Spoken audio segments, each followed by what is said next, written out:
was the first sign something was wrong. Trevor never left the door unlocked. Never.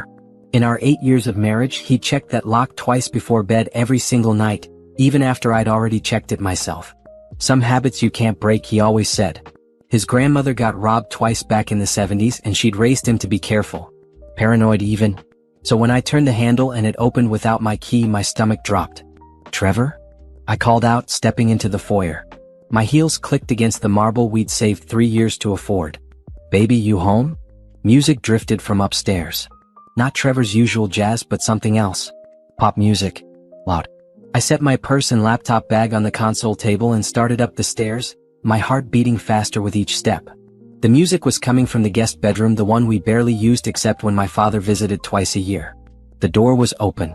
Inside, Crystal was unpacking a suitcase onto the bed. My stepsister. My father's wife's daughter. The girl who'd shown up to my wedding in a white dress and spent the whole reception crying about her ex-boyfriend. She looked up and smiled like she owned the place. "Hey Denise. I was wondering when you'd get home." She held up 2 tops, one in each hand. "Which one do you think looks better on me? The red or the blue?" I couldn't speak for a full 10 seconds. Just stood there in the doorway watching her arrange her clothes in my guest room like this was normal. Like this was planned. "Crystal." My voice came out hoarse. "What are you doing here?" "Oh, Trevor didn't tell you?" She laughed, that high-pitched giggle that had grated on my nerves since our parents got married 5 years ago. "I'm staying here for a while. Just until I get back on my feet. You know how it is." No, I didn't know how it was. "Where's Trevor?" I asked. "He had to run out. Said he'd be back around 7. She turned back to her suitcase completely at ease. "He's so sweet, you know. When I called him yesterday crying about losing my apartment, he didn't even hesitate. Just told me to pack my stuff and come straight over. Yesterday. She called my husband yesterday. And he'd invited her to move into our home without saying a single word to me."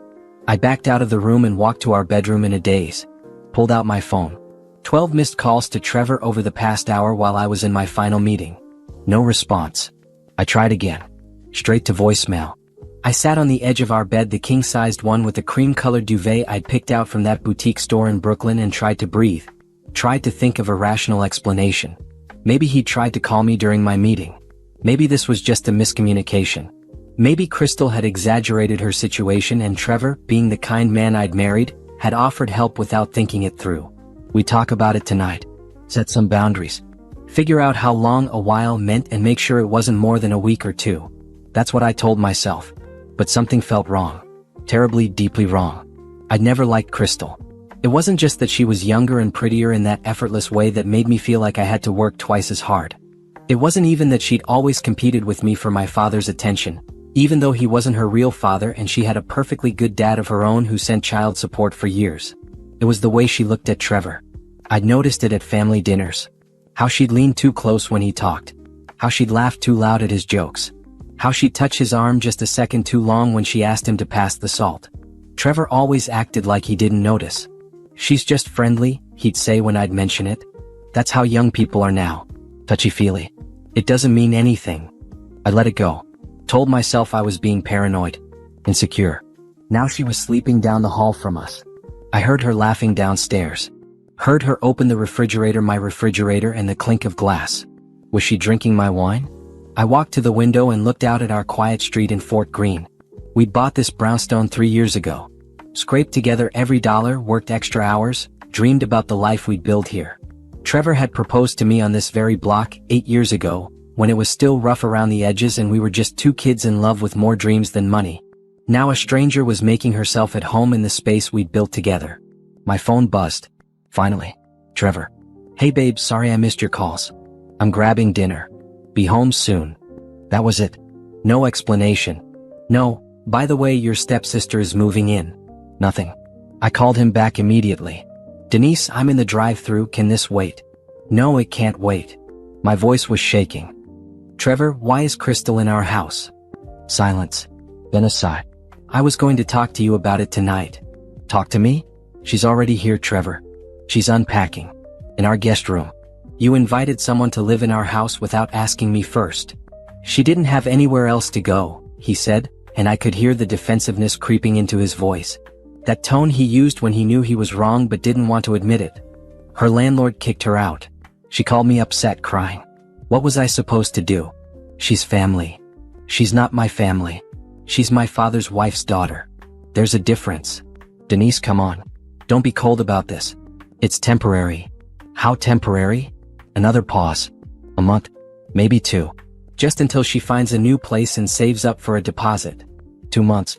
8 weeks of Crystal in my space, eating my food, breathing my air, looking at my husband with those eyes. You should have asked me first, I said quietly. This is my home too. I know, and I'm sorry. But she was desperate and I couldn't just let her be homeless. She's 28 years old, Denise. Still figuring things out. We were lucky. We had good jobs, good credit. Not everyone has that. The guilt trip. He was good at those. Fine, I said, because what else could I say? She was already here. The damage was done. But we're setting ground rules. Tonight. And I mean it, Trevor. 2 months maximum. Thank you, baby. I love you. I'll be home in 20. He hung up before I could respond. I sat there on our bed, staring at my phone, feeling the foundation of my marriage shift beneath me like sand. 20 minutes later, Trevor walked through the door with Chinese takeout and that smile that used to make my heart skip. He kissed my forehead, set the food on the counter, and called up the stairs. Crystal. Dinner's here. She came bounding down like a teenager, all energy and smiles. Hugged Trevor like they were old friends. You're the best. I'm starving. We sat at my dining room table, the one I'd refinished myself last summer, and ate in strained silence. Well, Crystal and Trevor talked, laughed, joked about some show they'd both been watching. I pushed lo mein around my plate and said nothing. So Denise, Crystal said, turning those big brown eyes on me. Trevor said you're in marketing? That's so cool. I've been thinking about getting into that. Maybe you could help me with my resume? Sure, I said flatly. And thank you so much for letting me stay. I know it's a lot to ask. My mom wanted me to stay with her and Gerald, but their place is so small and I need my space, you know? My father's house had 4 bedrooms. But I didn't say that. It's fine, I lied. Trevor reached over and squeezed my hand. See? Everything's going to work out fine. But as I looked across the table at Crystal, saw the way she smiled at my husband, saw how comfortable she already was in my home, I knew nothing about this was going to be fine. That night, I lay in bed next to Trevor, listening to him snore, and stared at the ceiling. Down the hall, I could hear Crystal moving around, unpacking, settling in. And I knew, with a certainty that made my stomach hurt, that I was about to lose everything. The first week was bearable. Barely. Crystal stayed in her room most of the time, or at least she did when I was home. She'd come down for breakfast eating my yogurt, my granola, my fruit, and disappear back upstairs with her laptop, claiming she was job hunting. Trevor seemed relieved that we were all getting along. See, he said on Wednesday night, wrapping his arms around me while I did dishes. I told you it wouldn't be so bad.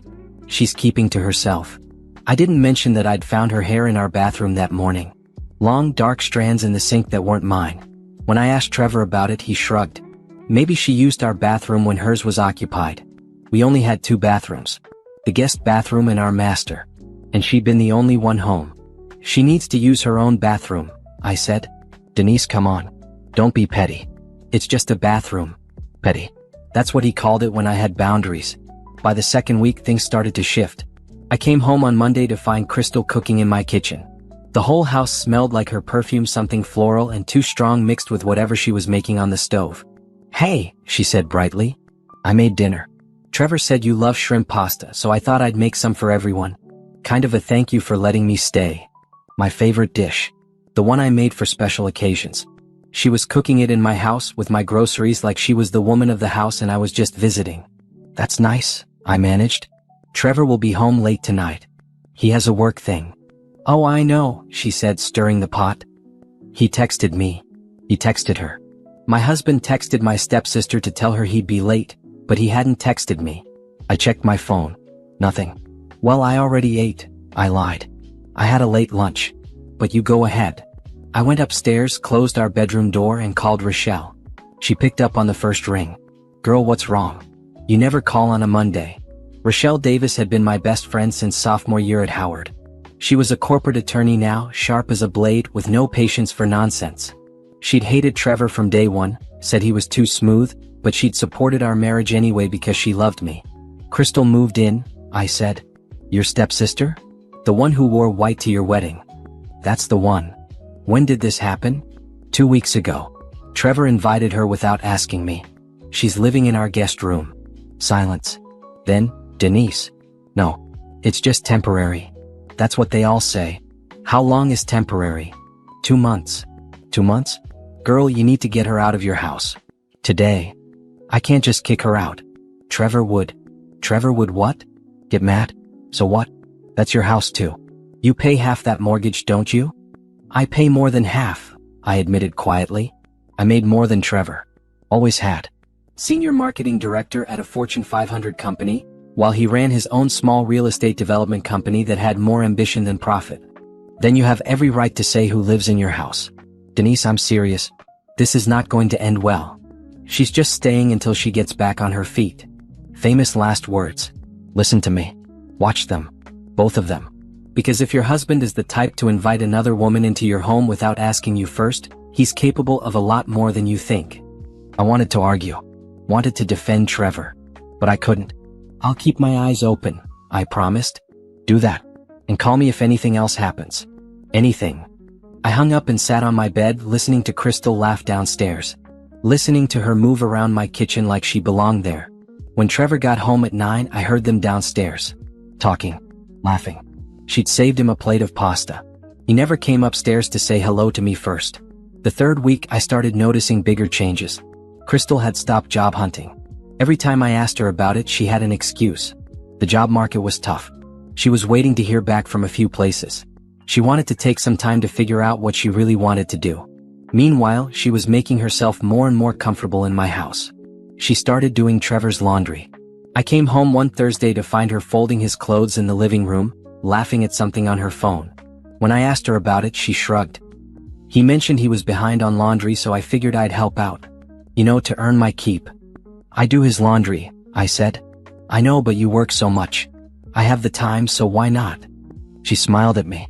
That same sweet smile that fooled everyone into thinking she was harmless. That night, I confronted Trevor in our bedroom. She did your laundry today. He was scrolling through his phone, barely listening. Yeah, she mentioned that. It was nice of her. I do your laundry, Trevor. I know you do, babe. But you're busy. She's just trying to be helpful. She's overstepping. He finally looked up from his phone. Overstepping? She folded some clothes. Why are you making this into a big deal? Because it feels wrong. The way she's acting. The way she's inserting herself into our life. Our life? Denise, she's staying with us temporarily. She's not inserting herself into anything. She's just being nice. She wore white to our wedding, I said suddenly. Trevor blinked.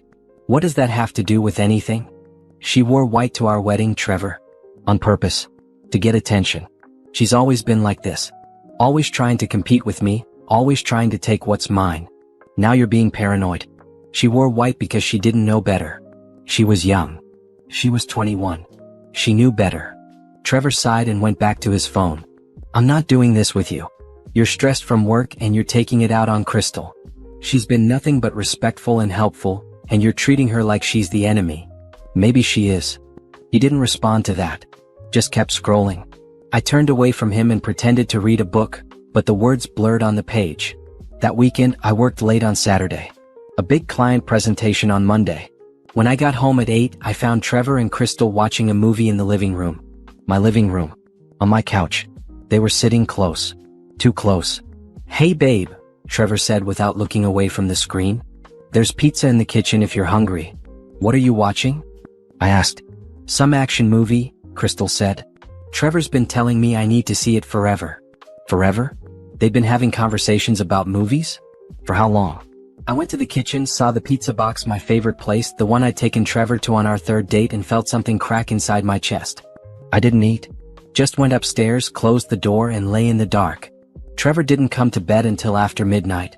He smelled like Crystal's perfume. You fell asleep early, he said, getting into bed beside me. I didn't answer. Just pretended to be asleep while my heart broke into smaller and smaller pieces. The next morning, I found Crystal's underwear in our laundry room. Mixed in with our clothes. Red lace panties that definitely weren't mine. I stared at them for a full minute, my hands shaking. Then I put them back exactly where I found them, took a photo with my phone, and texted Rochelle. I need to see you. Now. Rochelle met me at a coffee shop in downtown Brooklyn on Sunday afternoon. I told Trevor I was meeting a client. He barely looked up from the football game he was watching with Crystal when I left. "Show me," Rochelle said as soon as I sat down. I pulled out my phone and showed her the photo. The red lace underwear in our laundry basket. Rochelle's face went hard. "Those aren't yours." "No. And they were in your laundry room? Mixed with your clothes?" "Yes." She sat back in her chair, her jaw tight. "Denise, you know what this means. Maybe she just accidentally mixed up her laundry with ours. Maybe it was innocent." "Girl, stop. You don't believe that, and neither do I." She leaned forward, her voice low and urgent. "How long has she been there?" 3 weeks. 3 weeks, and your husband is already doing her laundry? They're watching movies together on your couch? He's coming to bed smelling like her perfume?" Rochelle shook her head. "This isn't innocent. This is a full-blown affair." The word hit me like a fist. Fair. I'd been thinking it, but hearing it out loud made it real. "I don't have proof," I whispered. "You have plenty. You just don't want to see it. But I'm telling you right now, as your friend and as an attorney, you need to document everything. Every weird moment. Every time they're alone together.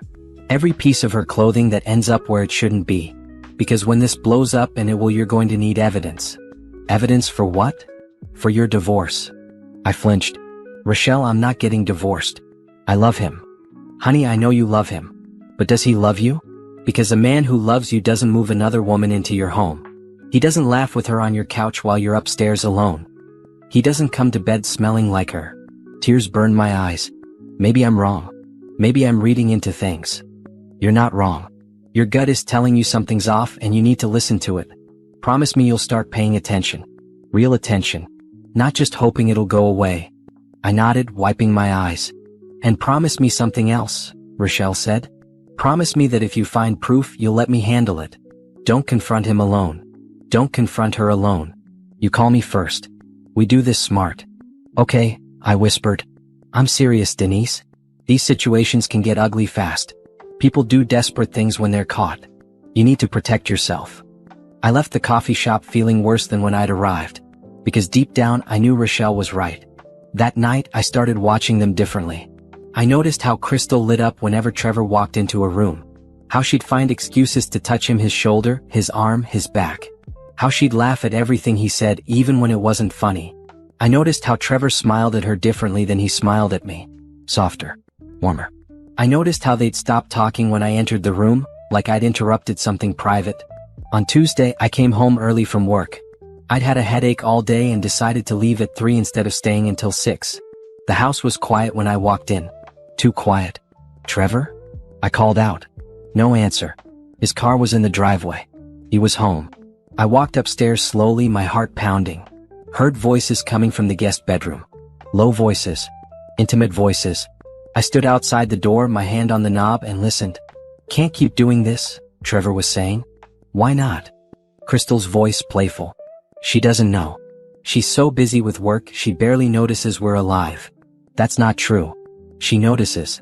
She's been acting suspicious." "So what?" "She can't prove anything.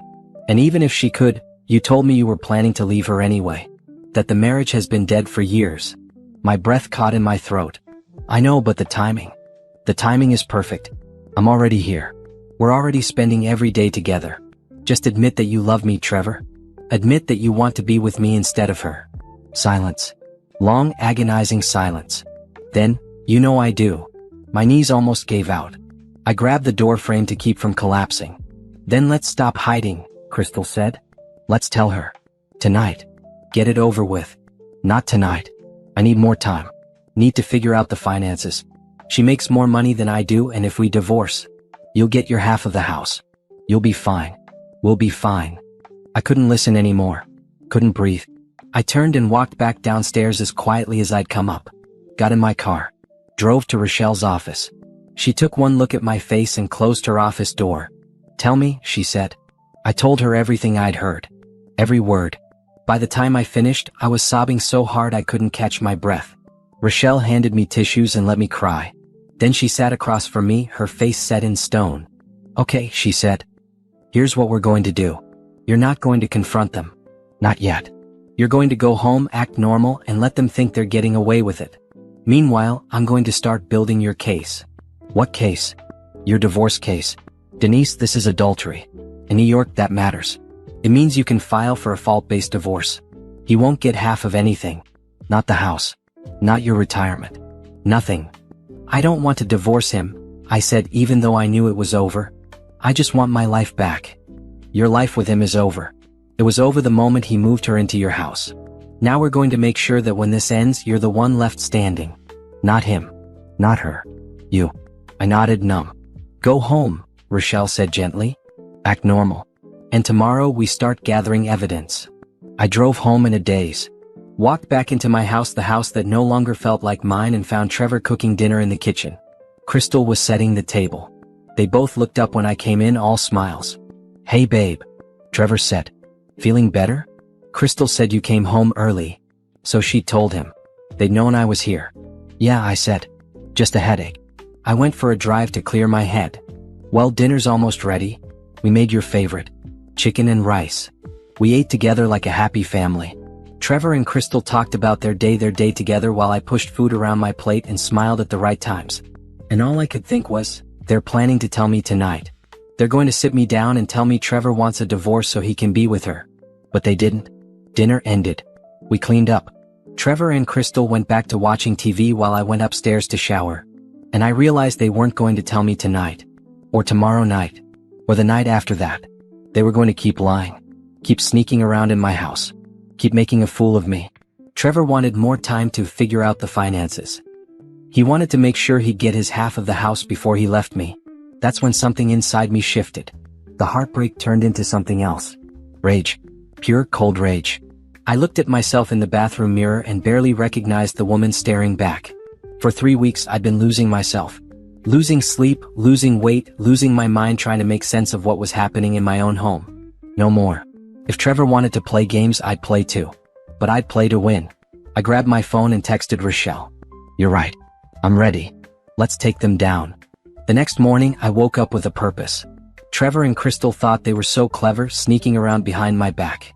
Planning their future while living off my money in my house, sleeping under my roof. They had no idea who they were dealing with. I got dressed for work in my sharpest suit, navy blue, tailored, the one that made me feel like I could conquer anything. I put on the diamond earrings Trevor had given me for our 5th anniversary and looked at myself in the mirror. You've got this, I told myself. You're Denise Harper. You didn't claw your way up from nothing to let these two take you down. When I went downstairs, Trevor was already gone for an early meeting. Crystal was still in bed. Good. I made coffee, ate breakfast, and before I left for work, I did something I'd never done before. I set up a camera. Just a small one. The kind they sell online for home security. I positioned it on the bookshelf in the living room, angled so it captured most of the space.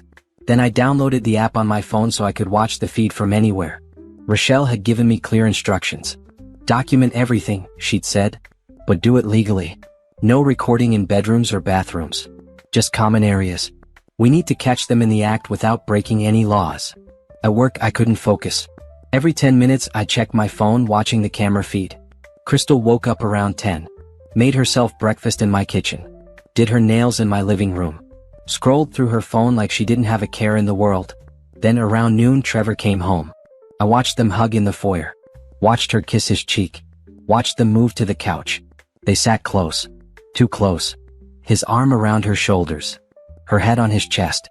They stayed like that for 20 minutes watching TV while my heart turned to stone. Then they started kissing. Not a peck. Not a friendly kiss. A real kiss. Deep and long and intimate. I watched it happen on my phone screen while sitting in my office, and I felt nothing. The heartbreak had burned itself out.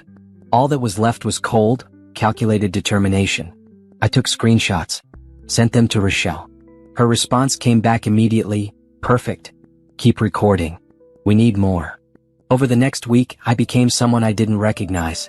Someone who smiled at her cheating husband over breakfast while checking camera footage of him kissing her stepsister the day before. Someone who asked Crystal how her job search was going while knowing she spent her days in my house, in his arms. The camera caught everything. I watched them make out on my couch. Watched them slow dance in my kitchen. Watched him feed her bites of food. Watched her sit on his lap. But they never went upstairs together during the day. Never into a bedroom. They were being careful about that. Smart. But not smart enough. On Thursday night, I told Trevor I had to fly to Chicago for a client meeting. It was a lie. I'd taken Friday off and told my boss I needed a personal day. I'll be back Saturday morning, I said, packing an overnight bag. That's a long trip for one meeting, Trevor said, barely looking up from his phone. It's an important client. I want to take my time with them. Okay. Crystal and I will hold down the fort. Crystal and I? Like they were a team. Like she was my replacement. I'm sure you will, I said. I left Thursday evening, drove to a hotel in Manhattan, and checked in under my name. Made sure there was a clear record that I was there. Used my credit card at the hotel bar. Ordered room service. Rochelle's words echoed in my head. Make sure you have an alibi for every second you're gone. We need to show you weren't there, so whatever happens can't be blamed on you. But I wasn't in Manhattan. At midnight, I drove back to Brooklyn. Parked 3 blocks away from my house. Walked the rest of the way in the dark, staying in the shadows. My house was dark except for one light. The master bedroom. Our bedroom. I stood across the street, hidden behind a neighbor's car, and watched. Waited. Around 1 in the morning, the light went out. I waited another hour. Then I walked up to my house, silent as a ghost, and let myself in through the back door with my key. The house was silent. I tiptoed upstairs, past the guest bedroom empty, Crystal's bed still made, and stood outside my bedroom door. I could hear them breathing on the other side. Both of them. In my bed. I pulled out my phone and took a video. Opened the door slowly, letting the light from the hallway spill in. There they were. Trevor and Crystal. Asleep in my bed. Her head on his chest. His arm around her waist. I recorded for 30 seconds. Then I quietly closed the door and left the same way I'd come. Drove back to Manhattan. Climbed into my hotel bed. And finally, for the first time in weeks, I slept soundly. The next morning, I sent the video to Rochelle. Her response, got them. This is everything we need. Come to my office tomorrow. We're filing Monday. I spent Friday in Manhattan. Had lunch at a nice restaurant. Went shopping. Got a massage. Did all the things I'd never had time to do because I was too busy working to support a husband who was planning to leave me.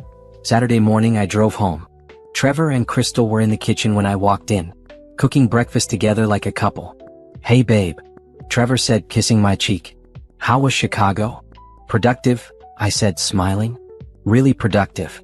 That's great. Crystal made pancakes. Want some? No thanks. I'm exhausted.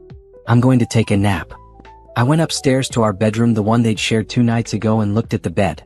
It had been made. Fresh sheets. They tried to cover their tracks. But it didn't matter anymore. I had everything I needed. Sunday, I met Rochelle at her office. She'd already drafted the divorce papers. Fault-based divorce. Adultery. I'm citing the video evidence, the camera footage, and witness testimony from the neighbors I've already contacted about seeing them together during the day when you were at work. Neighbors saw them?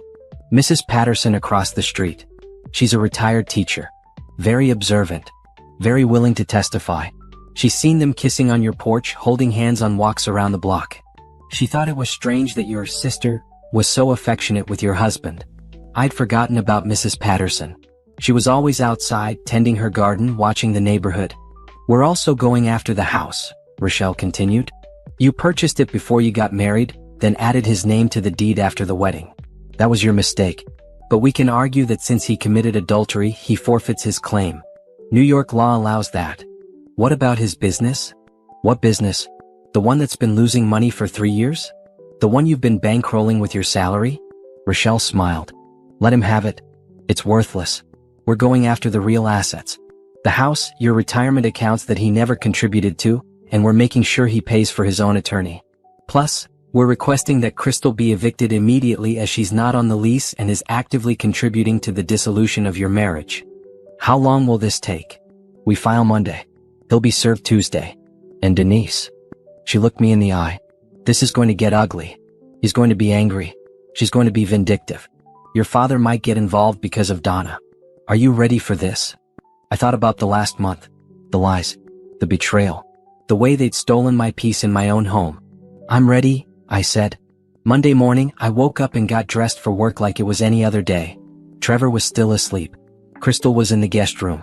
I went downstairs, made coffee, and at exactly 8 in the morning, a process server knocked on our door. I answered it, already dressed for work. Delivery for Trevor Banks, the server said. He's upstairs. I'll get him. I went up to our bedroom and shook Trevor awake. Baby, someone's here for you. Says they have a delivery. Trevor stumbled downstairs in his pajama pants, barely awake. took the envelope from the server, signed for it. The server left. Trevor opened the envelope, still half asleep. I watched his face as he read the first page. Watched the color drain from his face. Watched his hands start to shake. "What the hell is this?" he whispered. "It's divorce papers," I said calmly. "You're being served for adultery. And Crystal has 24 hours to get out of my house, or I'm having her removed by the police." He looked up at me, his eyes wide. "Denise, what are you talking about? Adultery? I haven't." "Save it," I interrupted. "I have video of you two in our bed. I have camera footage of you kissing her on our couch. I have witness statements from the neighbors. I know everything, Trevor. I've known for over a week. And now it's over." Crystal appeared at the top of the stairs, clearly woken by the commotion. "What's going on?" she asked. "You have 24 hours to pack your things and leave," I said, looking up at her. "After that, I'm calling the police to have you removed for trespassing." Her face went pale. "Denise, you don't understand." "I understand perfectly. You moved into my home and slept with my husband. In my bed. Under my roof. And now you're going to leave. Both of you." Trevor found his voice. "I'm not leaving. This is my house too. Not according to the lawyer. I bought this house before we got married. Then I made the mistake of adding your name to the deed. But adultery voids your claim. So you have a choice. You can leave voluntarily, or we can let a judge force you out. Either way, you're going." I picked up my purse and my work bag. "I'm going to the office," I said. "When I come home tonight, Crystal, you better be gone. Trevor, you can stay until the judge orders you out. But as of right now, you're sleeping on the couch. If you step foot in our bedroom, I'm calling the police." And I walked out of my house, leaving them standing there in shock. At work, my phone blew up with calls and texts from Trevor. I blocked his number. Then Crystal's. Then my stepmother Donna's, because I knew that was coming. The only call I answered was from my father. "Denise, honey, Donna just called me in tears. She says you're divorcing Trevor and kicking Crystal out. What's going on?" "Daddy, they've been having an affair. In my house. In my bed. And I have proof." Silence. Then quietly, "Are you sure?" "I'm sure." More silence. Then, "I'm so sorry, baby girl. So sorry. What can I do?" "Nothing right now. Just, don't let Donna talk you into defending them. Please." "I won't. You're my daughter. You come first." I almost cried at that. Almost. "Thank you, Daddy." That night, I came home to an empty guest room. Crystal had packed her things and left. But Trevor was still there, sitting in the living room, looking like he'd aged 10 years in one day. "We need to talk," he said. "No, we don't. Talk to your lawyer. That's all the communication we need from now on. Denise, please. I made a mistake. A horrible mistake. But we can work through this. We can go to counseling." I looked at him, really looked at him, and felt nothing. No love. No anger. Nothing. "You told her the marriage was dead," I said. "You told her you were planning to leave me. You made plans for a future with her in my house, on my dime. This isn't a mistake, Trevor. This is who you are. And I'm done." I went upstairs, locked myself in our bedroom, and called Rochelle. "She's gone," I said. "And he's broken." "Good," Rochelle said. "Now the real fight begins." The next 2 weeks were hell. Trevor refused to leave the house. He couldn't legally until the judge ordered him out.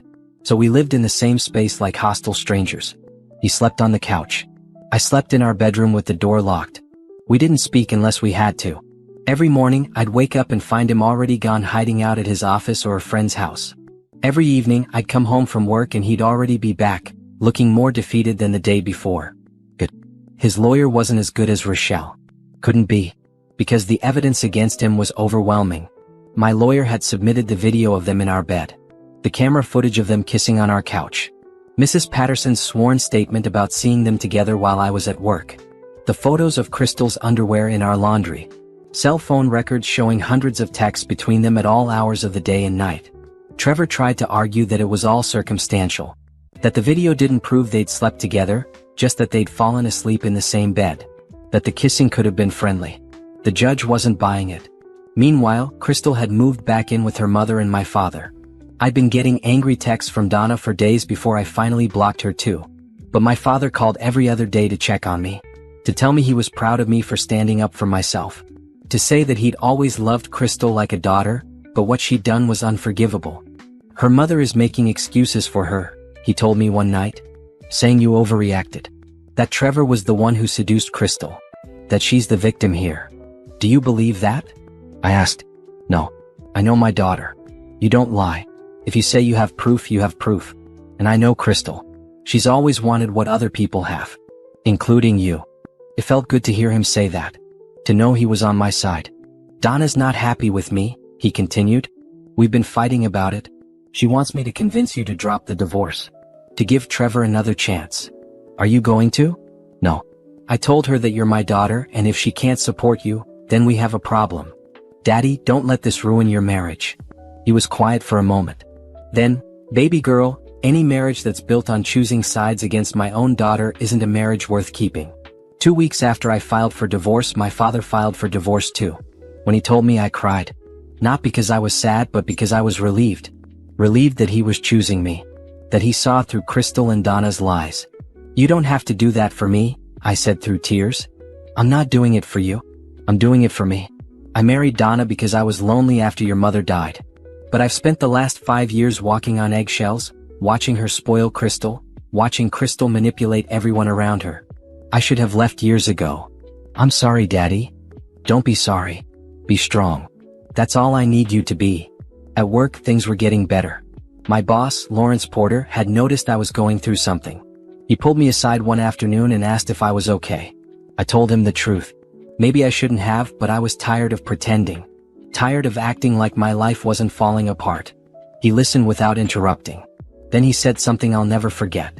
Denise, you're one of the strongest people I know. You built our entire East Coast marketing campaign from scratch. You tripled our client base in 2 years. You've been carrying this department on your back while dealing with this situation at home, and no one would ever know. That's strength. That's resilience. And when this is all over, you're going to come out stronger than ever. Thank you, I whispered. And just so you know, there's a VP position opening up next quarter. I'm recommending you for it. You've earned it. I went back to my office and cried for the first time in weeks. Not sad tears. Grateful tears. Because while my marriage was ending, my career was thriving. While Trevor was losing everything, I was gaining everything. The hearing for temporary orders was scheduled for the end of the month. Rochelle explained what that meant. We're going to ask the judge to order Trevor out of the house immediately. We're also going to request that he pay temporary spousal support to cover his half of the mortgage and bills, since you've been paying for everything. And we're going to make sure he can't touch any of your joint accounts. Will the judge agree to all that? With the evidence we have? Absolutely. Adultery matters in New York. The judge isn't going to let him profit from his own wrongdoing. The night before the hearing, Trevor tried to talk to me one more time. I was in the kitchen making dinner for myself when he came in and sat at the table. I know you don't want to talk to me, he started. But I need to say this. I'm sorry, Denise. I'm so sorry. I never meant for any of this to happen. I kept chopping vegetables, didn't look at him. It started so innocently, he continued. Crystal needed help and I wanted to be there for her. Then we started talking more, spending more time together, and I don't know how it happened, but somewhere along the way, I developed feelings for her. Stop, I said quietly. Denise, please. Stop. I put down the knife and finally looked at him. You don't get to do this. You don't get to make excuses. You don't get to act like you're the victim here because you developed feelings. You made a choice. You chose to betray me. You chose to bring her into our home. You chose to sleep with her in our bed. Those were all choices, Trevor. And now you get to live with the consequences. I made a mistake. A mistake is forgetting to take out the trash. A mistake is double booking dinner plans. What you did was calculated. You told her our marriage was dead. You told her you were planning to leave me. You just wanted to wait until you'd figured out the finances so you could take half of everything I'd worked for. That's not a mistake. That's a strategy. His face crumpled. I do love you. I know you don't believe me, but I do. You love my money, I said flatly. You love my house. You love the life I gave you. But you don't love me. If you loved me, you wouldn't have done this. I'm going to lose everything, he said, and his voice broke. Yes, I said. You are. Just like I almost did. I left him sitting there and went upstairs to pack for the hearing. Rochelle had told me to dress powerful. To walk into that courtroom looking like a woman who couldn't be broken. I picked out my best suit. My mother's pearls. My highest heels. Tomorrow we'd go to court. And tomorrow I'd start taking back my life. The courtroom was cold and impersonal, with fluorescent lights that made everyone look tired. Trevor sat at a table with his lawyer, a middle-aged white man who looked underprepared and overwhelmed. I sat at a table with Rochelle, who looked like she was ready to destroy someone. Judge Okafor entered and we all stood. She was a black woman in her 50s with sharp eyes and no-nonsense demeanor. She looked at the case file, looked at both parties and got straight to business. "I've reviewed the evidence submitted by both parties," she said. "Mrs. Banks, your attorney has provided substantial documentation of adultery. Mr. Banks, your attorney has provided very little in your defense. Do you have anything to add before I make my ruling on temporary orders?" Trevor's lawyer stood up, fumbling with his papers. "Your Honor, my client admits that he made a poor judgment call in allowing Mrs. Banks's stepsister to stay in the marital home. However, he maintains that the relationship was not physical in nature, and that the evidence is circumstantial." "Counselor," Judge Okafor interrupted. "I watched the video. Your client and the stepsister were in the marital bed together, both in their undergarments, his arm around her waist. That's not circumstantial. That's damning. Do you have any evidence to the contrary?" We believe the video was taken without my client's knowledge or consent. In a common area of his own home? That's not illegal. Try again."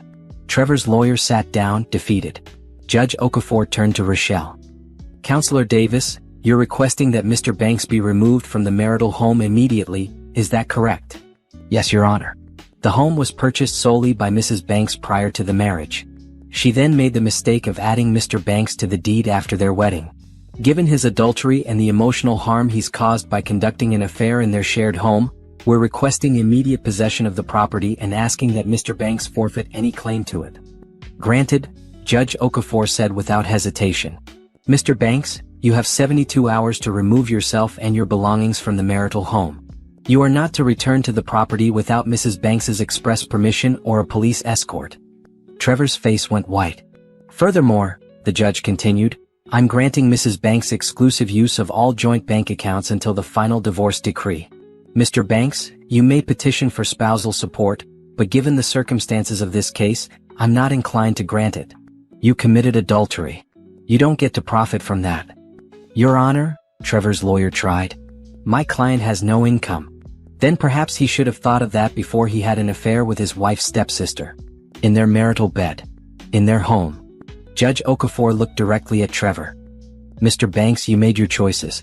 Now you get to live with them. This hearing is adjourned. Final divorce hearing is scheduled for 60 days from now." She banged her gavel and it was over. Trevor sat there in shock while his lawyer packed up his briefcase. I stood up, feeling lighter than I had in months. Rochelle hugged me. "You did it. The house is yours." "We did it," I corrected. As we left the courtroom, I heard Trevor call my name. I didn't turn around. Didn't look back. That chapter of my life was over. 3 days later, Trevor moved out. I came home from work to find most of his things gone. He'd taken his clothes, his shoes, his books. Left behind the furniture we'd bought together, the pictures on the walls, the life we'd built. The house felt empty. But it also felt clean. Like I could finally breathe again. That night, I walked through every room reclaiming my space. Our bedroom was just my bedroom now. The living room was mine. The kitchen was mine. I changed the locks. Set up new security codes. Made it clear that this was my house and only people I chose could enter it. Then I sat on my couch, the same couch where Trevor had kissed Crystal, and I cried. Not because I missed him, but because I was mourning what I'd thought we had. The future I'd planned. The children I'd wanted. The partnership I'd believed in. All of it was gone. But I was still here. Still standing. Still fighting. And I was going to win. The house was too quiet without Trevor. I thought I'd love it, the silence, the space, the freedom to exist without walking on eggshells. But instead, I found myself staying late at work just to avoid coming home to empty rooms. Rochelle noticed. She showed up at my house on a Saturday morning with bagels and coffee, let herself in with the spare key I'd given her, and found me still in bed at 11. "Girl, get up," she said, opening the curtains. "You won and you're acting like you lost." "I'm tired," I mumbled. "You're depressed. There's a difference. Now get dressed. We're going out." "I don't want to go out." "I don't care what you want. You're going out." She dragged me to brunch in Fort Greene, to a cute little place with outdoor seating and mimosas. We sat in the sun, and for the first time in weeks I felt almost normal. "How's the case going?" I asked. "Good. Trevor's lawyer is trying to negotiate a settlement, but we're not budging." We want the house, your retirement accounts, and we want him to pay your legal fees. Will we get it? With the evidence we have? Yes. The only question is whether he's smart enough to settle now or drag it out until the judge rules against him anyway. What about Crystal? Rochelle's face hardened. What about her? Have you heard anything? Where is she? What's she doing? Last I heard, she's living with her mother in the Bronx. Your father left, so Donna's in a one-bedroom apartment now. Crystal's sleeping on the couch. Rochelle smiled. Karma's a beautiful thing. My father really left her? Girl, yes. He filed for divorce 2 weeks after you did. Said he'd spent 5 years enabling bad behavior and he was done. He's living in an apartment in Harlem now. Happy as can be. I felt a surge of pride for my father. He'd chosen me. Even when it cost him his marriage. You should call him, Rochelle said. He asks about you every time I talk to him. He talks to you? Girl, your daddy calls me weekly for updates on your case. He wants to make sure you're okay. That you're protected. He loves you, Denise. Don't shut him out because you're hurting. She was right. I'd been avoiding everyone, including my father. Afraid that if I let people in, I'd fall apart. That afternoon I called him. Baby girl, he answered on the first ring. I've been waiting to hear from you. I'm sorry I haven't called Daddy. I've been. I know. You don't have to explain. How are you holding up? Some days are better than others. That's all you can ask for right now. Have you been taking care of yourself? Eating? Sleeping? Trying to. I want to see you. Can I take you to dinner this week? We met at his favorite restaurant in Harlem on Wednesday night. He looked good, younger somehow. Lighter. Leaving Donna was the best decision I've made in years, he admitted over dinner. I should have done it long ago. I feel guilty, I said. Like I broke up your marriage. You didn't break up anything, baby. Donna and I broke up our own marriage by not being honest with each other. She wanted me to choose her daughter over mine. I couldn't do that. Wouldn't do that. Have you talked to Crystal? His face clouded over. Once. She called me crying, saying you'd ruined her life. That Trevor loved her and you were just being vindictive. What did you say? I told her that actions have consequences. That she made a choice to sleep with a married man in his wife's home, and now she has to live with what that choice cost her. Then I hung up. Haven't talked to her since. Daddy, I'm sorry. Stop apologizing. You did nothing wrong. Crystal did. Trevor did. Not you. You're the victim here, and I won't let anyone make you feel otherwise. We finished dinner and he walked me to my car. I'm proud of you, he said. Your mother would be proud of you too. She always said you were the strongest person she knew. Even when you were little. My mother had died when I was 16. Cancer. Fast and brutal. My father had fallen apart afterward, and it had taken him years to start dating again. I miss her, I whispered. I know you do. But she's still with you. In your strength. In your resilience. She's the reason you're going to get through this. He hugged me tight and I let myself cry on his shoulder. At work, things were getting better. Lawrence had officially submitted my name for the VP position, and I'd been called in for 3 rounds of interviews with the executive team. The last interview was with the CEO, a no-nonsense woman named Patricia Summers who'd built the company from nothing. I've been watching your career for years, she told me. You're brilliant, hardworking, and you don't let anything stop you. Lawrence tells me you're going through a divorce. That can't be easy. It's not, I admitted. But I don't let my personal life interfere with my work. Clearly. Your numbers are up 20% this quarter. In the middle of a divorce. That's impressive. Thank you. I'm offering you the position. Vice President of Marketing, East Coast Division. You'll oversee 12 teams, report directly to me, and your salary will be $250,000 a year. I almost fell out of my chair. Thank you, I managed. I won't let you down. I know you won't. Congratulations, Denise.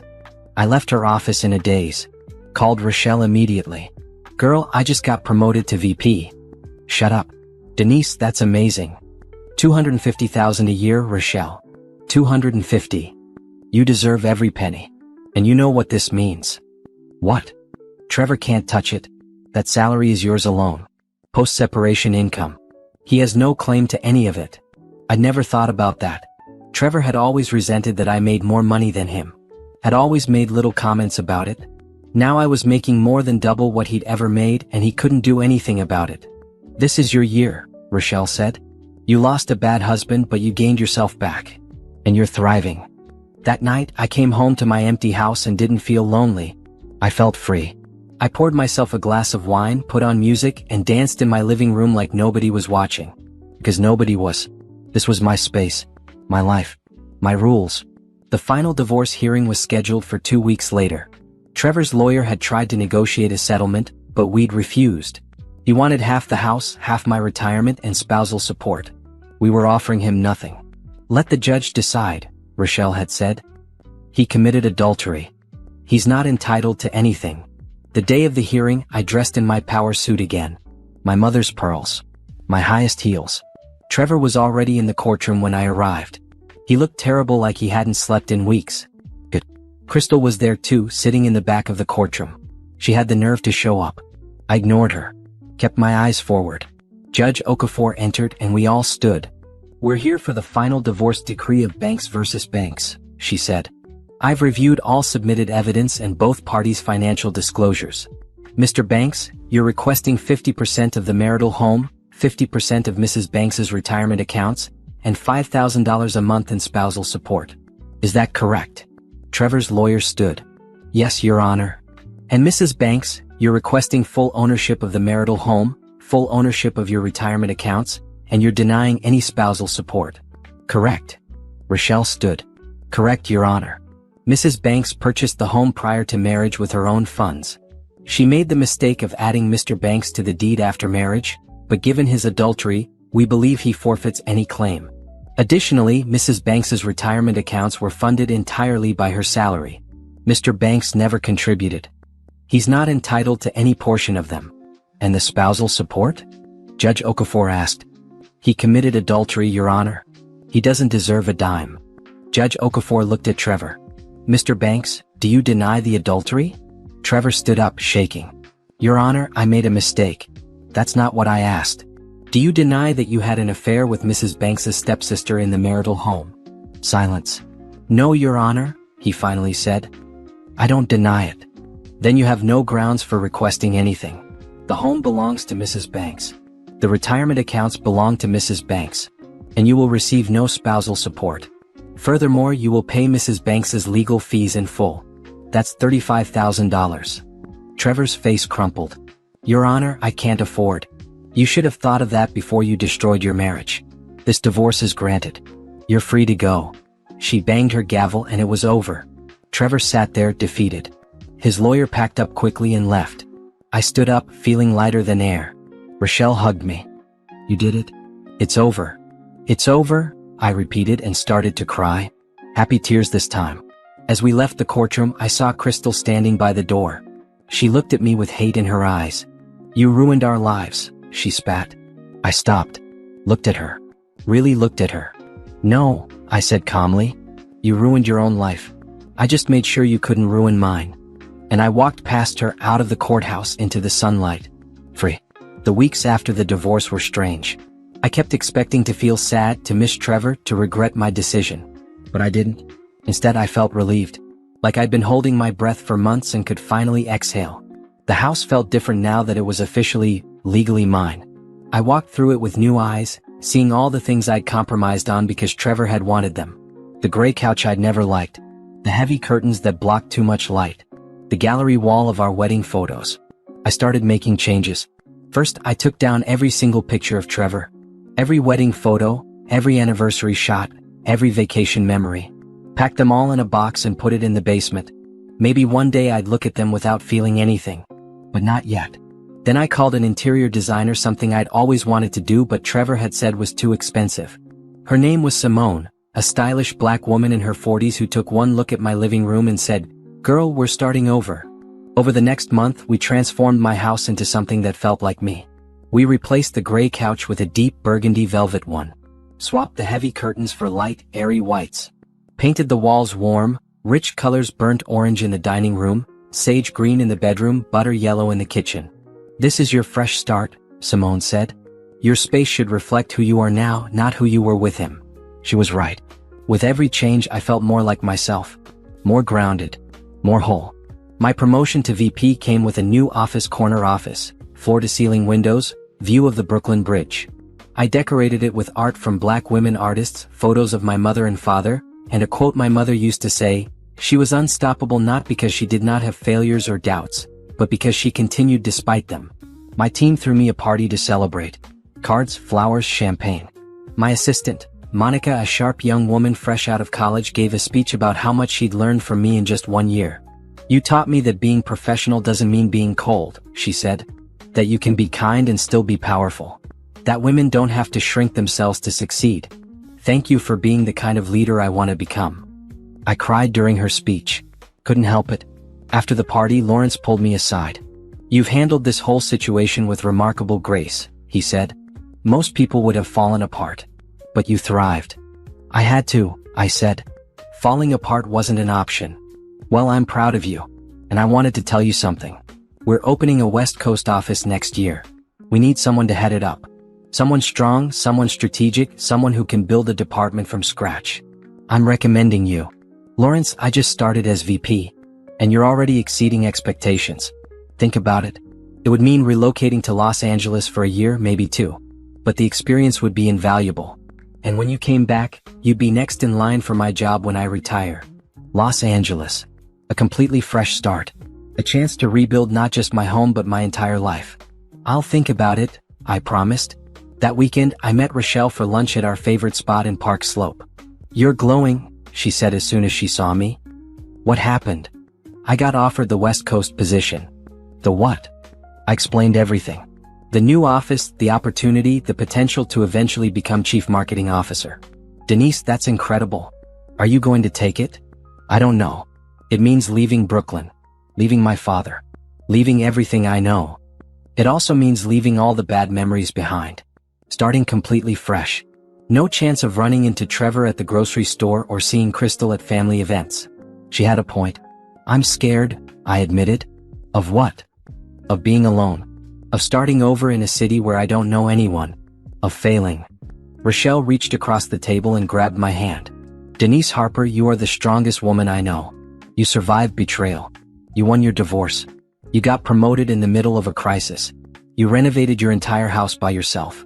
You are not going to fail. You're going to thrive. Just like you always do. What about you? What about my dad?" "I don't want to leave my people." "Girl, we have planes. We have FaceTime. You can visit, we can visit. This isn't goodbye. This is you leveling up. And we're all going to be here cheering you on." I thought about it for days. Weighed the pros and cons, made lists. Called my father for advice. "Do what makes you happy, baby girl," he said. "Don't let fear hold you back from living your best life. Your mother wouldn't want that." He was right. My mother had always pushed me to be bold. To take risks. To bet on myself. So I did. I called Lawrence on Monday morning and accepted the position. "I'm proud of you," he said. "This is going to change your life." I had 3 months to prepare. 3 months to wrap up my current projects, train my replacement, and get ready to move across the country. I spent those months intentionally. Reconnecting with old friends. Having long dinners with my father. Going to therapy to process everything I'd been through. My therapist, Dr. Brown, was a black woman in her 60s who'd been through her own divorce decades ago. "You're doing the work," she told me during one session. "You're not running from your pain. You're facing it, processing it, and choosing to grow from it. That's rare. Most people just bury it and wonder why it keeps showing up in their lives." "I don't want to be bitter," I said. "I don't want this to harden me." "Then don't let it. Use it as fuel. Let it remind you of what you deserve and what you won't tolerate. But don't let it close your heart." "I don't think I can trust anyone again. Not right now, no. But eventually you will. When you're ready. When you've healed. Trust isn't given overnight. It's earned. And one day someone will earn yours again." I wasn't sure I believed her, but I wanted to. As my move date approached, I started getting messages from unexpected people. Trevor texted from a new number. "I heard you're moving. Congratulations. I'm sorry for everything. I hope you find happiness." I didn't respond. He didn't deserve my words. Crystal sent a long email. "I know you hate me and you have every right to. I made terrible choices and I hurt you in ways I can never take back. Trevor and I aren't together anymore. Turns out he wasn't who I thought he was either. I'm not asking for forgiveness. I just wanted you to know that I'm sorry, and I hope you have a good life." I read it once and deleted it. She was right, I wasn't ready to forgive her. Maybe I never would be. Donna, my former stepmother, called my father and asked if she could talk to me. He asked if I wanted to. "No," I said. I have nothing to say to her. I'll tell her, he said gently. You don't owe anyone your time or energy, baby. The week before my move, my father and Rochelle threw me a goodbye party. Small and intimate. Just close friends and family in my newly renovated living room. My father gave a toast. To my daughter, the strongest woman I know. You've been through hell this year, but you came out the other side better than ever. I'm so proud of the woman you've become. Your mother is proud too. I can feel it. Go out to California and show them what Brooklyn girls are made of. Everyone cheered. I cried happy tears. Later, Rochelle pulled me aside. I got you something, she said, handing me a small wrapped box. Inside was a necklace, a simple gold pendant with my initial. For your new beginning, she said. So you never forget who you are or where you came from. I put it on immediately and hugged her tight. Thank you for everything, I whispered. For fighting for me. For believing in me. Always, she said. That's what sisters do. Moving day came faster than I expected. The movers packed up my entire house, well, the things I was taking with me. I'd left some furniture, some kitchen items, some books. I was renting out the brownstone to a nice couple from New Jersey. The rent would more than cover my mortgage, and I'd have a nest egg growing while I was in LA. My father drove me to the airport. We sat in his car for a long time before I got out, neither of us wanting to say goodbye. Call me when you land, he said. I will. And Denise? Yeah, Daddy? I love you. So much. And I believe in you. I hugged him one more time, grabbed my suitcase and walked into the airport. As the plane took off, I looked out the window at New York disappearing below me. The city that had raised me. The city where I'd loved and lost. The city where I'd learned who I really was. I was leaving it behind. But I was taking myself with me. And that was more than enough. Los Angeles was overwhelming. The sun was too bright, the traffic was terrible, and everyone seemed impossibly beautiful and impossibly fake. I missed Brooklyn, immediately missed the subway, the brownstones, the seasons, the realness of it all. But I didn't let myself wallow. I'd come here for a reason. The company put me up in a gorgeous apartment in Culver City while I looked for a permanent place. Floor-to-ceiling windows, modern kitchen, rooftop pool. It was the kind of place I'd only dreamed about in New York. My first day at the new office, I met my new team. 12 people, all younger than me, all eager and talented and ready to build something from scratch. I'm not going to lie to you, I told them in our first meeting. This is going to be hard work. We're building an entire marketing department from nothing. Long hours, high expectations, constant challenges. But if we do this right, we're going to create something amazing. Something we'll all be proud of. Are you with me? They all nodded, eyes bright with ambition. Good. Let's get to work. Over the next few months, I threw myself into the job. We hired more people. Landed our first major West Coast clients. Developed campaigns that started getting national attention. I worked 12-hour days, came home exhausted, and fell asleep feeling proud. Feeling accomplished. Feeling like I was exactly where I was supposed to be. But I was also lonely. I knew no one in LA outside of work. Hadn't made any real friends. Spent my weekends alone, exploring the city, trying new restaurants, hiking trails I'd read about online. Was fine. It was what I needed. But it was lonely. One Saturday, I was hiking Runyon Canyon when I literally ran into someone, a tall black woman about my age, wearing expensive workout gear and expensive headphones. Oh my God, I'm so sorry, she said, grabbing my arm to steady me. I wasn't watching where I was going.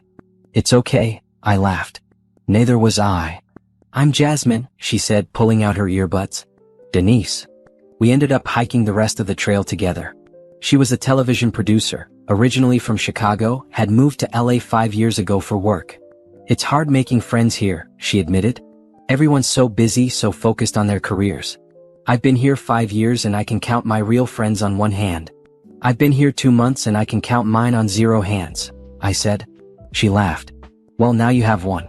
Want to grab coffee after this? We ended up spending the whole day together.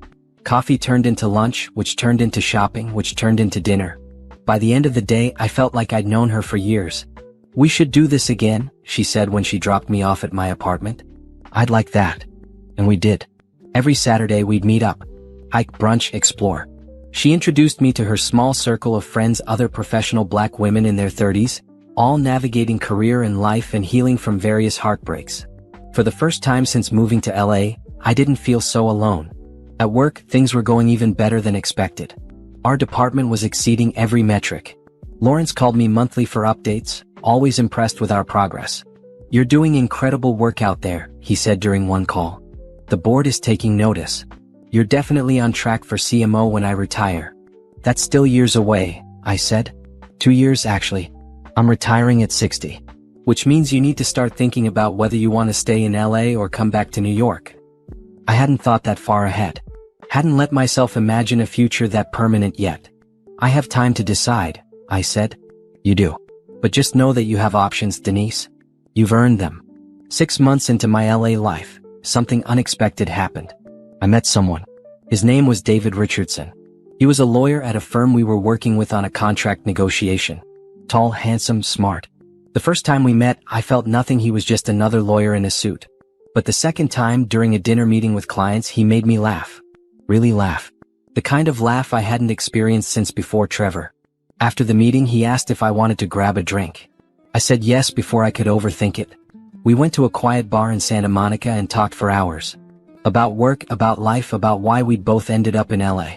He'd moved from Atlanta 2 years ago, was also rebuilding his life after a divorce. My ex-wife cheated, he said, with my business partner. They're married now, running the law firm we built together. My ex-husband cheated with my stepsister, I said. In our house. In our bed. He let out a low whistle. That might be worse than mine. It's not a competition. No, but if it was, you'd win. We laughed about it, the kind of dark humor that only people who've been through hell can appreciate. How long has it been? He asked. Since the divorce? About 8 months. Since I caught him? A year. And how are you doing? Really? No one had asked me that in a while. Everyone assumed I was fine because I was successful. Because I'd moved across the country and was thriving professionally. Some days are great, I admitted. Some days I still wake up angry. But mostly I'm just grateful it's over. Grateful I got out. Grateful I didn't waste any more years on someone who didn't value me. I feel the same way, he said. My divorce was the worst thing that ever happened to me. But it was also the best thing. Because it taught me what I won't tolerate. What I deserve. We talked until the bar closed. Then he walked me to my car. Can I see you again? He asked. Not for work. Just to see you. I hesitated. I wasn't ready for a relationship. Wasn't sure I ever would be. But I was ready for companionship. For connection. For the possibility of something good. Yes, I said. We started seeing each other casually. Dinner once a week. Coffee on Saturday mornings before my hikes with Jasmine. Movies, museums, beaches. He never pushed for more. Never asked where it was going. Just enjoyed spending time together, and I did the same. Jasmine noticed immediately. Girl, you're glowing, she said one Saturday. Who is he? His name is David. He's a lawyer. We're just friends. Friends who make you smile like that? Sure, okay. I'm serious. I'm not ready for anything serious. Who said anything about serious? Just enjoy it. You deserve to be happy, Denise. You deserve to have someone treat you well. She was right. David did treat me well. He listened when I talked. Remembered small details. Never made me feel like I was too much or not enough. He was just easy. Being with him felt natural, comfortable, safe. But I still kept my guard up. Still waited for the other shoe to drop. For him to reveal some hidden flaw, some betrayal, some reason why this wouldn't work. One night, about 3 months into whatever we were doing, he called me out on it. We were having dinner at his place he'd cooked, which impressed me, and I was being distant. Distracted. What's going on? He asked. Nothing. Denise, I can tell when you're pulling away. You do it every time we get close to something real. Talk to me. I put down my fork. I'm scared. Of what? Of this. Of you. Of getting hurt again. He nodded slowly. I understand. I'm scared too. But Denise, we can't live our whole lives afraid. We can't let what other people did to us stop us from being happy. What if you're like him? What if you hurt me? I might, he said honestly. Not intentionally, but people make mistakes. I might disappoint you. You might disappoint me.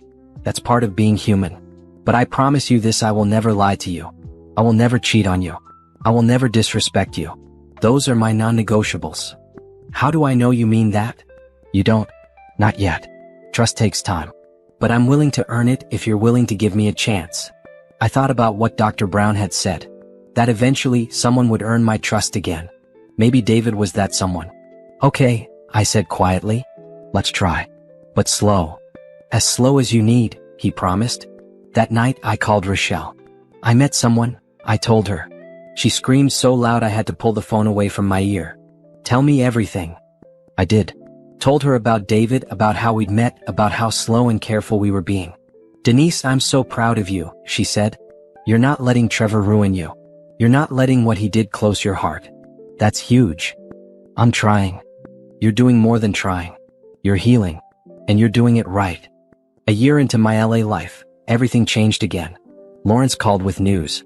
The board wants you back in New York, he said. They want you to be CMO. I'm retiring early. I recommended you and they agreed. The job is yours if you want it. Chief Marketing Officer.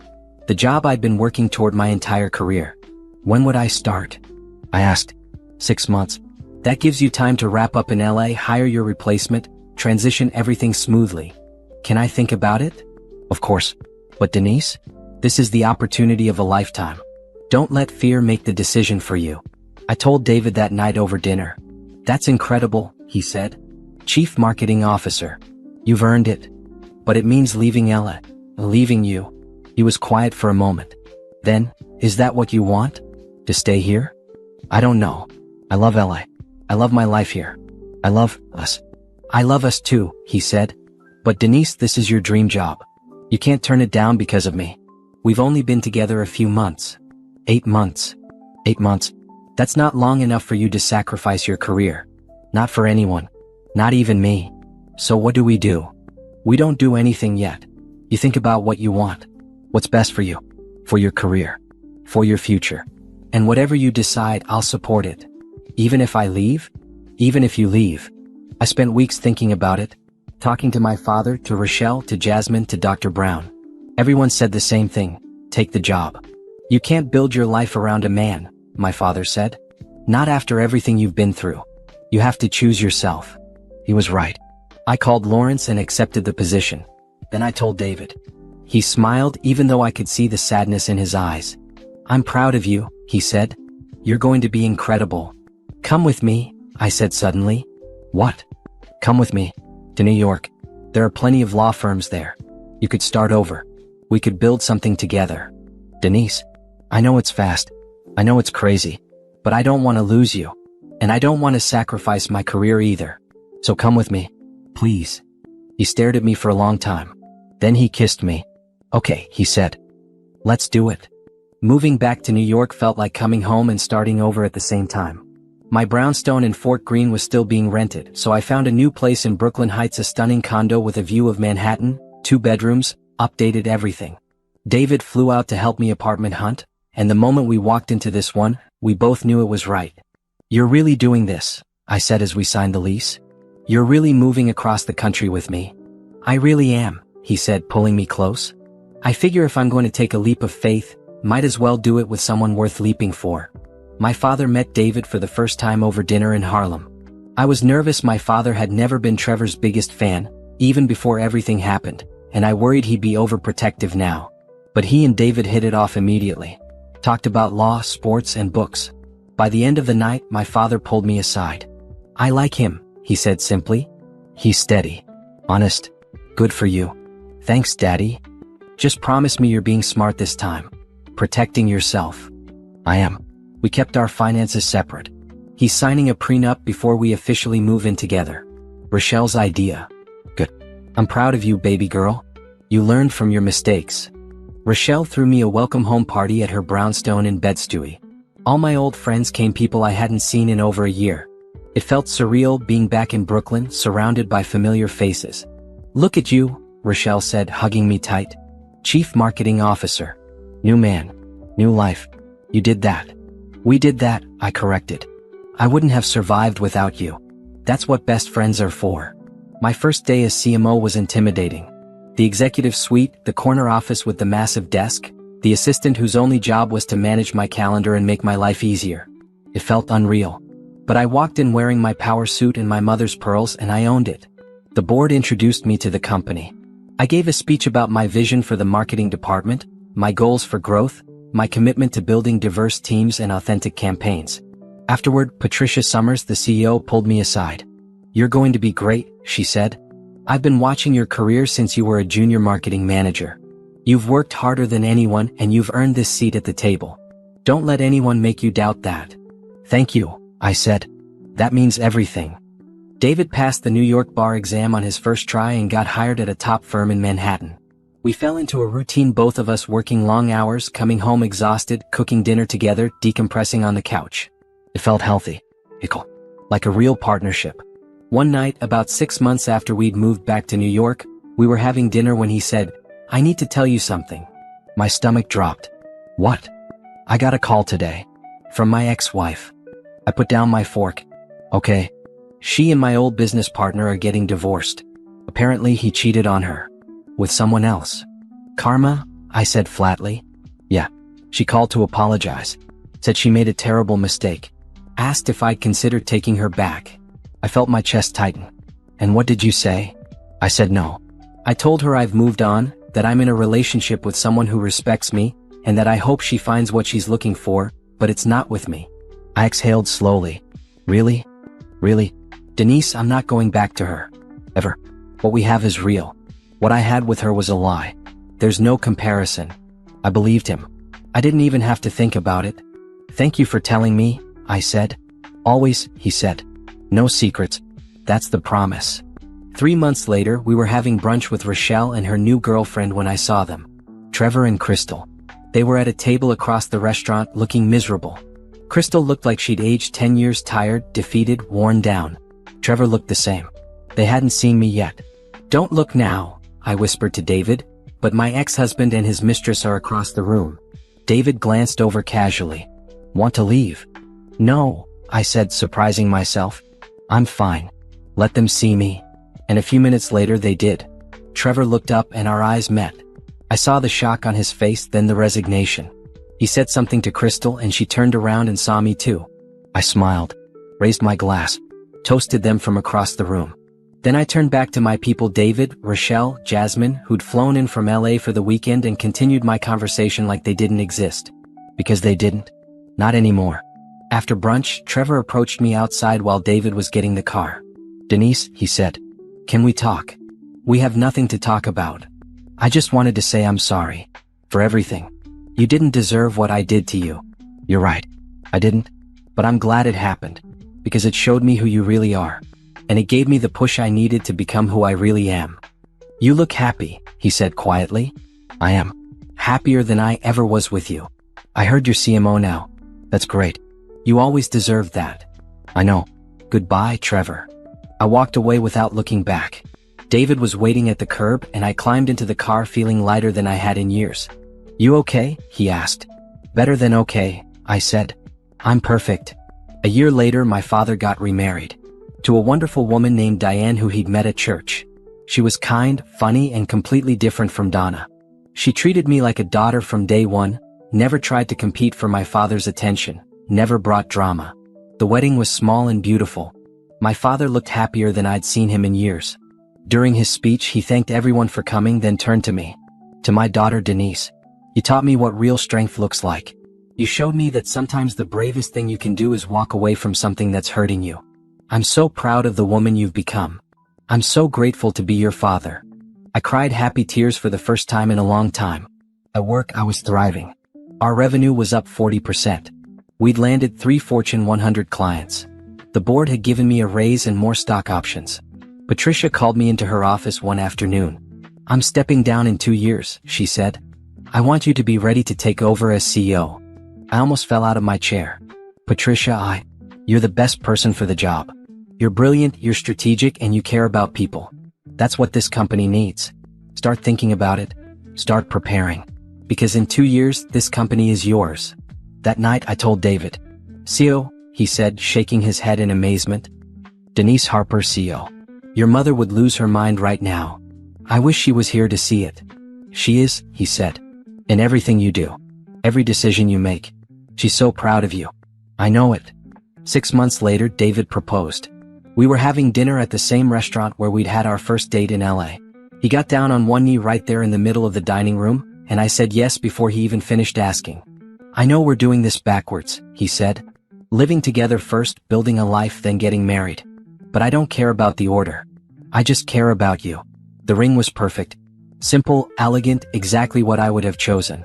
We got married 6 months later in a small ceremony in my father's backyard.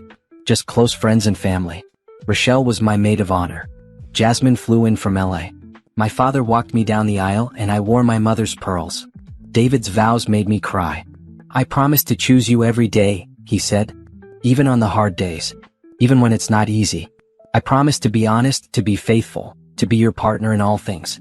I promise to build a life with you that honors who you are and who you're still becoming. I love you, Denise Harper. And I'm so grateful you gave me a chance. My vows were simple. I promise to be brave enough to trust you. To be vulnerable with you. To let you see all of me, even the parts I've worked so hard to hide.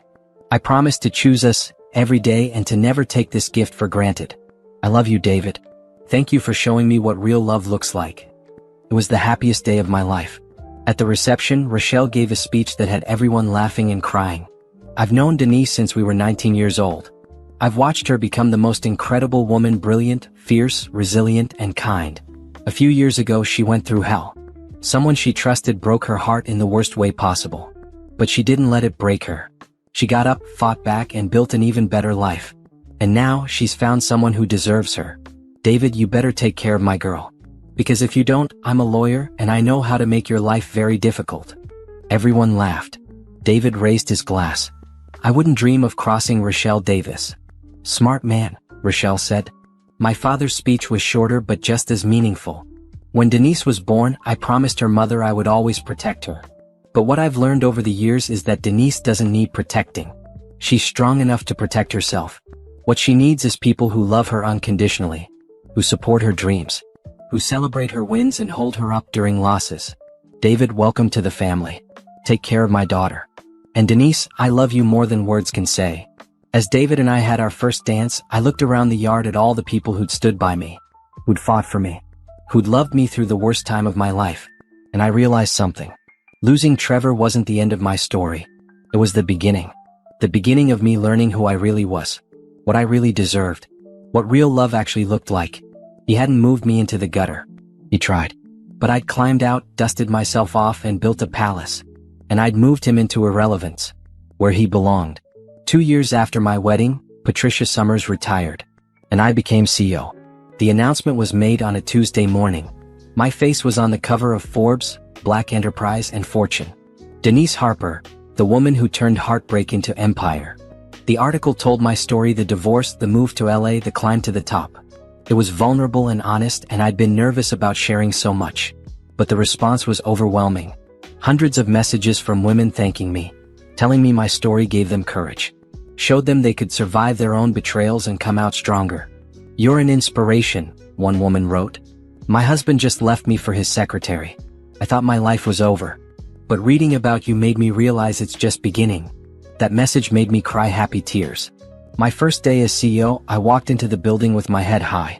The lobby had a new banner. Congratulations to our new CEO, Denise Harper. My assistant I had two now greeted me with coffee and my schedule for the day. Board meeting at 9. All staff meeting at 11. Press conference at 2. You ready for this? David had asked me that morning over breakfast. I was born ready, I'd said, and I meant it. The all-staff meeting was in the main auditorium. Over 500 employees.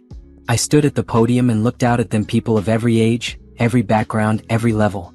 My name is Denise Harper, and I'm honored to be your new CEO, I started. I grew up in a small apartment in Brooklyn. My mother cleaned houses to put food on our table. My father worked 2 jobs. They taught me that hard work and dignity matter more than anything. That you can lose everything, your money, your marriage, your peace, but if you keep your dignity, you'll rebuild. That's what I did. And that's what this company is going to do. We're going to work hard, treat people right, and build something we're all proud of. Let's get to work. The applause was deafening. After the meeting, Patricia pulled me aside. You're going to be better at this than I ever was, she said. You have something I never had: empathy. You've been through hell and it made you kinder, not harder. That's the mark of a great leader. Thank you, Patricia. For everything. For believing in me. I didn't just believe in you. I bet on you. And it's the best bet I ever made. 6 months into my CEO role, I got an unexpected call. It was Crystal. I hadn't heard from her in over 3 years. I'd blocked her on everything and she'd respected that. Or maybe she just gave up trying. But now she was calling from an unknown number. Against my better judgment, I answered. Denise? Her voice was small, broken. Please don't hang up. What do you want, Crystal? I need help. I almost laughed. You need help? From me? After what you did? I know I don't deserve it. I know I ruined your life. You didn't ruin my life. You ruined my marriage. There's a difference. My life is better than it's ever been. I know. I saw the Forbes article. I'm happy for you. Really? Why are you calling? Because I'm homeless. I lost my job 3 months ago. I've been couch surfing, but I'm out of options. My mom won't help me anymore. She's still angry about your dad leaving her. Everyone I know has cut me off. And I remembered what your mother used to say, that family helps family, even when they don't deserve it. My mother never said that. Crystal was lying. Again. Crystal, we're not family. We never were. Please, Denise. I'm desperate. I just need enough money to get back on my feet. A few $1,000s. I'll pay you back. No. Denise. No. You made your choices. You chose to sleep with my husband in my house, in my bed. You chose to try to destroy my marriage. You chose to be vindictive and cruel. And now you get to live with those choices. I'm not bailing you out. I'm not your savior. And I'm definitely not your family. Please. Goodbye, Crystal. Don't call me again. I hung up and blocked the number. David found me an hour later sitting in my office staring out the window. You okay? He asked. Crystal called. Asked me for money. Said she's homeless. What did you say? I said no.